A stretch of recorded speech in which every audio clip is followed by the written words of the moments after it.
Welcome back. You're watching Cheche with today's guest, Professor David Some of the Commission for University Education. And during the break, we're talking about the evolution of education. Right, because I think we have 20 counties at the moment that have no access to university education.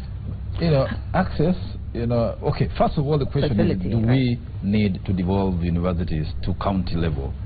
Or should we keep universities at the national level, because the admission is open to everybody from anywhere in the country?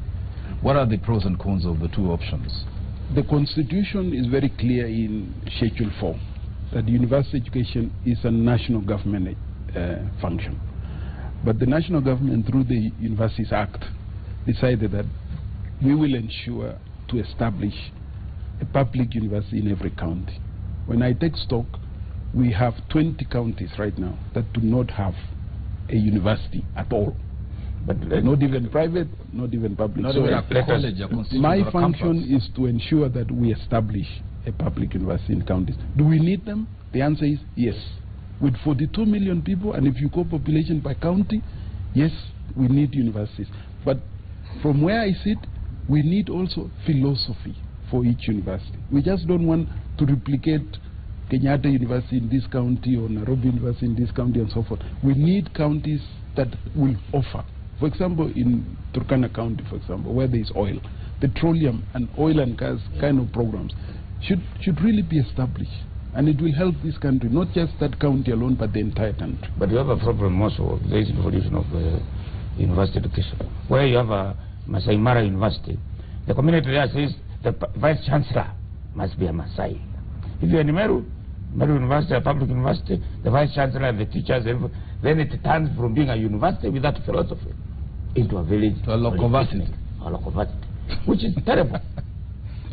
Fortunately, Masai Mara doesn't have a Masai as a vice chancellor. I'm giving an example. Because the community there were demanding. They were demanding. The appointing authority for vice chancellors of public universities is the cabinet secretary, and he is the sole appointing authority, so that he has the picture or the image of Kenya, and be able to say of this number of public universities who or which region are represented, but not to. But we have seen political pressure bear on the cabinet secretary, appointing to conform exactly to those ethnic and local interests. And the biggest is Moi University, where it used to be. Yes. You remember when during the clash, the ethnic clashes, anybody who was not Kalenjin in Moi University was kicked out. Actually, knowing Moi University the way I know, I was the 5th vice chancellor of Moi University. I'm the first Kalenjin.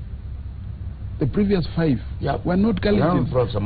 It's unfortunate that 2007 there was a clash when I was the VC. So you cannot say because there was a Kalenjin VC there was clashes. When Moi University was started by Professor Douglas Odhiambo, Professor Kea, Professor Irina, Professor Munavu, that in some way is making it very simplistic. No, it happened. That's not the point. The question is really that if you're going to have every county with a public university, and we know that the politics in Kenya unfortunately tends to be based on ethnicity, and there is pressure therefore to ensure that the person from the majority ethnic group is appointed to this head post. How will you resist that? How do you, because some of the feedback coming in from our viewers is that universities have become ethnic cabals. One of the reasons in Kenya that we actually have this issue, look at the advert for Garissa University, which went up just before the problem in Garissa. The applicants were all from Garissa. Nobody from anywhere else was applying. So at the end of the day, when the advert closes and you are shortlisting people from there. And this is repeated everywhere. An advert from Technical University of Mombasa, people from Mombasa are the ones applying. So although we are claiming that it ends up to be somebody from there, it starts from the advert and who applies for it. It is an open public advert. An open public advert, but when it, in America, American university and American states, they have what we call State University of California, or State University of North Carolina. But it is not, they are not North Carolina people who go to that university. Neither are the professors. They are all from all over the world. Universities are supposed to recruit people from all over the world, not in the village. Universities are universal. They should have a vice-chancellor from anywhere on earth. Yes. Yeah. This is what is accepted internationally. Now, okay. Prof, now that you have that on your desk, the pressure to have every county to have a university, looking at the requirements for a good university, do you think it's a good idea, and shall we be able to deliver that, given that you must get lecturers, and that there are all these pressures about our university? The people who are saying we must have a university in our county really have different interests that are driving that desire. How are you going to mitigate that? The law is very nice, because the law sets the future. It doesn't even say by when. Yeah. But it just says that when Kenya wants to establish a new public university, it will prioritize counties that do not have a university. That prioritization would mean if, for instance, mining becomes a priority activity, we want to start the University of Mining, we will prioritize it into a county that does not have a public university but has mining. Yes. So this is really the question that we are managing as a commission. Yeah. Yeah. What are you doing as a commission to ensure specializations or specialized universities, as you have just said? Seeing others which began, we now went to Moi. When Moi began, it was, what it was. Before, it was environment, wood science and all those unique courses that were relevant to the environment where it was located. Eventually, it adopted other courses. The same with the Kenyatta University. Universities are responding to pressure, demand for certain specialties or professions like medicine, law, and so forth, and diluting the initial mandate of missions. How will you hold that in implementing your devolution? Specialization is a function of funding the world over. If you want a university to have forestry, agriculture, and so forth, you have to fund as a government students of agriculture to that institution, but not to any other institution. It's a function of funding. So the new university funding board will draw a criteria of saying, if we want to specialize students of mineralogy in a university in Lodwar, this will be the funds. These are the scholarships, 500 scholarships for engineering in petroleum, in oil and gas and so forth, tenable at the university in Lodwar. The minute you put money there, there will be Kenyans studying there. The minute you put money in agriculture, in Egerton, there will be students doing that, and so forth. So specialization is a money function and must be managed as such. In the US, it's the same. But most of these courses are not funded in the style you're saying. Many universities are starting. A university in Homa Bay will start, and the first admissions will be bachelors in education. And that bachelor's of education is funded by self rather than by state. But if the state really wants to make Homa Bay a university that will specialize in fisheries, we'll put all the scholarships for fisheries there. Okay. So teachers, scholarships, and so forth. So respond to this. The graduates in medicine today are not anywhere near comparable to the diploma holders in the same of yesteryears. This is a fact. Standards are terrible. Please accept what we're raising. The universities are very commercialized today. I'm a medic working in a public hospital. Let me accept that the degree of MBCHB, the medicine and surgery, has attracted more students than almost any other program. And by and large, universities have opened up MBCHB to privately sponsored students. If you look at the ratio of what government-sponsored students to private-sponsored students is MBCHB, it is almost 1:4. So as a result, you get an hospital like Kenyatta University now hosting not 100 students of medicine per year, but 500 students of medicine per year. And of course, Kenyatta Hospital has not been expanded. Very few hospitals have been expanded. So this has an effect on teaching of medicine. And medicine is purely practical. You study during the day, you are in the wards during the night and doing all this. So I want to agree with Daktari in that.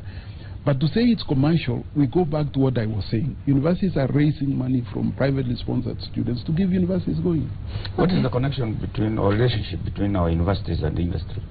You mentioned Safaricom sponsoring people to more university, but now not getting the technicians from, the engineers from South Africa, which is terrible.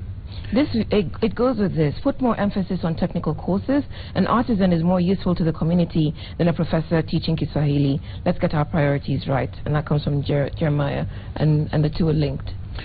If you look at South African teaching of communication technology, industry sponsors in the university, that industry gets a tax rebate, very close to 50% of what they are putting.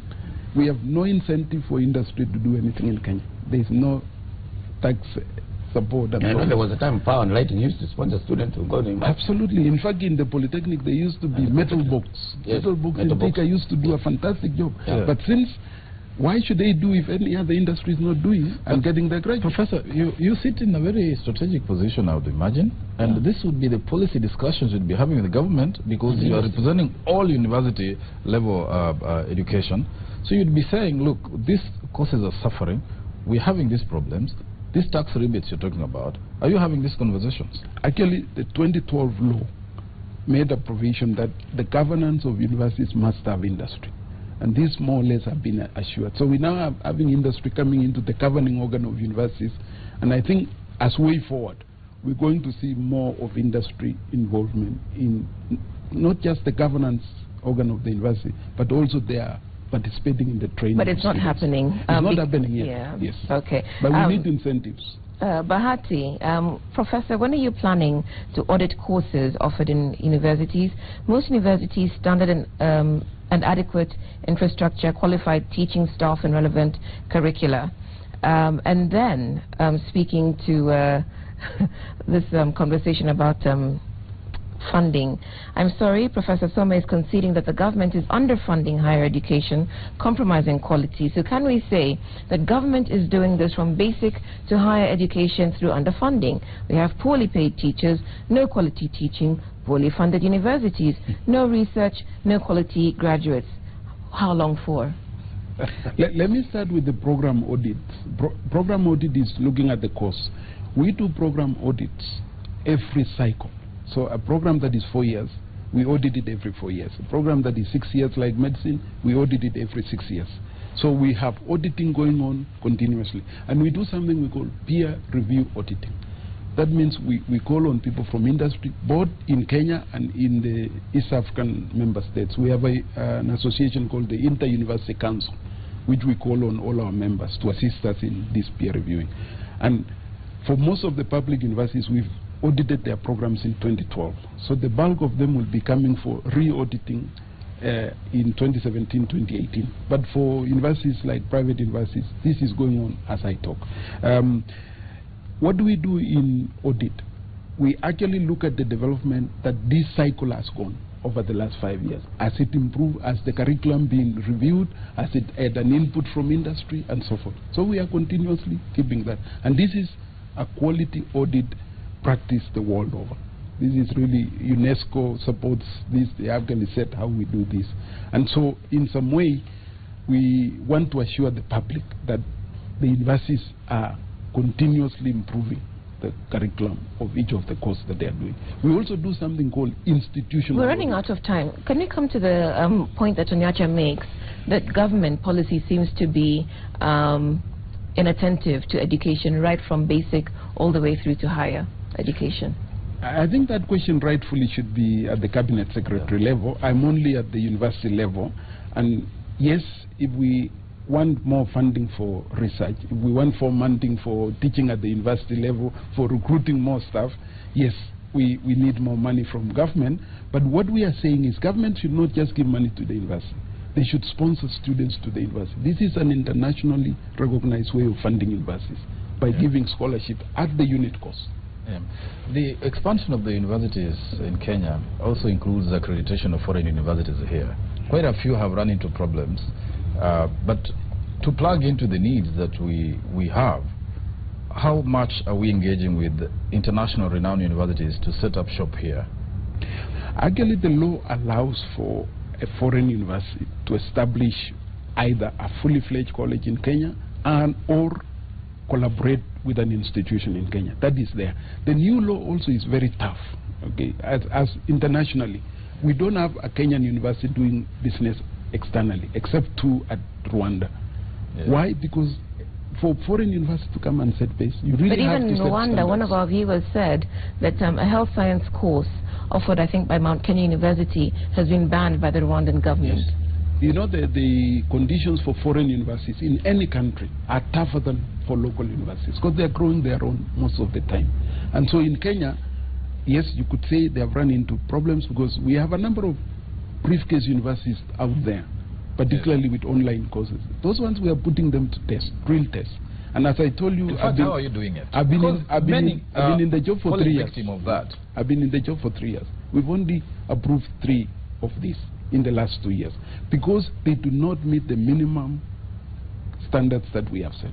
Okay, I'm under pressure to wind up, but there are lots of messages coming in from our viewers. So very quickly, I'll ask you a question, you respond quickly, and we move on. Sorry, I've just lost the question that I had. There was a question from a Christian organization running Bible schools that offer certificates and diplomas. We look forward to offering a degree programs rather. We're affiliated to a foreign college. Our teachers pass the same route of training. Does the Commission recognize our certificates, diplomas, and degrees? This is from Pastor Jairus. Certificate diplomas are recognized by TVET Authority. It's a sister institution to me, responsible for certificates and diplomas. So you're referring this pastor to TVET, okay? TVET, rather. Professor, is it possible for the public to get a list of degrees from the various universities that are not recognized by their professional bodies? No, because the professional bodies have their own register, and we have our own register. So you cannot get it from us, you can only get it from the professional body.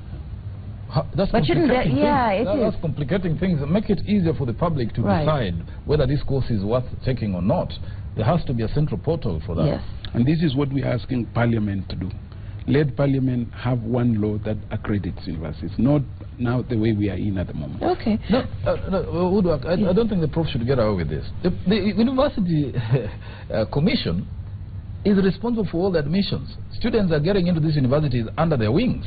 And you can't refer them to professional bodies, some of which may not be known. And if you look at Universities Act, Technical University of Kenya is accredited to run engineering programs.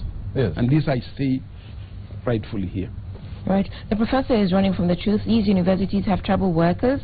Some lecture in mother tongue, a disadvantage to foreigners. That replicates to a ward of graduates, however much you study. My name is a victim of the same. I don't know of any programs that have accredited taught in mother tongue. That does not exist under accreditation. Why do you allow the universities to continue offering unregistered courses like in engineering? And there was a parent who said that their child had come back with a master's degree in engineering from outside, but had been told that the engineering board recognized only bachelor's degrees. What recourse do they have? Actually, to be a registered engineer, you only need a bachelor's degree. If you don't have a bachelor's degree, you cannot register as an engineer under the Engineers Board Act. Okay, thank you. So we're winding up now. Eye on the clock. We started this program wondering whether there was a crisis in education. The professor conceded that there might have been a crisis in the past, but they were working very hard to get out of that. From what we've heard so far, panelists, David and Mutegi, do you think we're still in crisis? Our viewers seem to think yes, we are still in a big crisis because, you know, whether it is funding, whether it's courses which questions around them from professional bodies, sizes of classes and attention being given by lecturers to students, you know, all those issues, I think they're still on the table. The Commission must really work hard to deal with them. I don't think they're about to be sorted. And I think the Commission needs to be a proper supervisor of these universities, a little more than just saying the Senate is the responsibility of the Senate. I think there is more that the Senate is unable itself to do, and we're not going to get those Senates around to answer those questions. Mutegi? I think there is a crisis. First, that parallel program, the numbers, they are not, teachers cannot cope, lecturers cannot cope with the numbers. That's why you are hearing people going to court to ask for marks. And again, there is a problem of this tribal universities, where you have somebody who went to Chuka University, he went to Chuka High School, where I come from, he went to Chuka University, he was taught by Chuka people, the vice chancellor was Chuka. That person will never be a Kenyan. I'm not saying that's what Chuka is, I'm giving an example. So we need to diversify and make our universities university. Okay.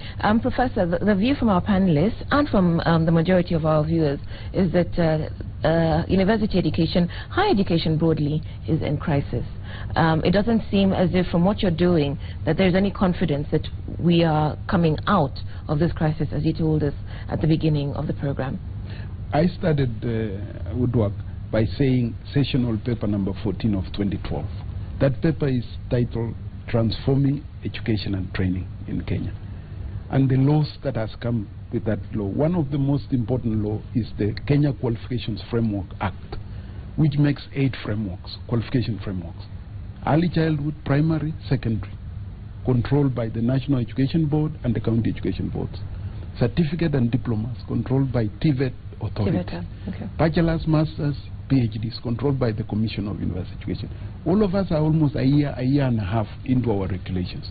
I can say here without hesitation, Kenyan education and training is transforming. We just need a little more time to continue, and this will fit into place.